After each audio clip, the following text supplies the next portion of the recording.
जोंनि मानगिरि DM राकेश ब्रह्मनि बियाबाव जोङो मोननै मोनथामसो प्रग्राम लानानै नुजाथिफैदों। अफिसियेलि जों बेवहाय सावरायनो फैदों।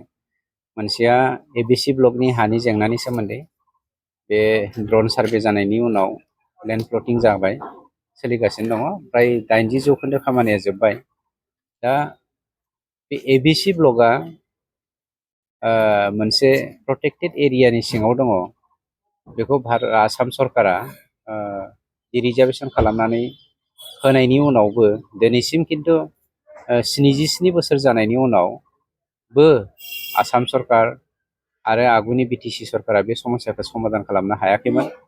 दिनै जोंनि लकेल दैदेनगिरि बिथां राकेश ब्रह्मनि नांथाबनायाव आरो जोंनि मानगिरि शिब प्रमद बर' बिथांनि बिथोन बायदि एबा साजेसन बायदियै जोङो खामानिखौ मावफुंगासिनो दङ।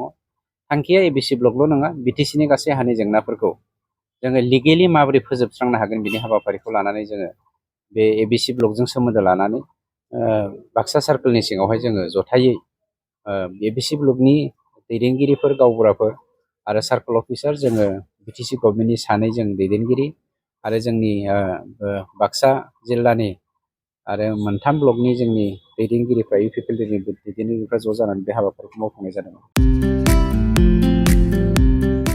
मोनसे गोजोनथाव खौरां।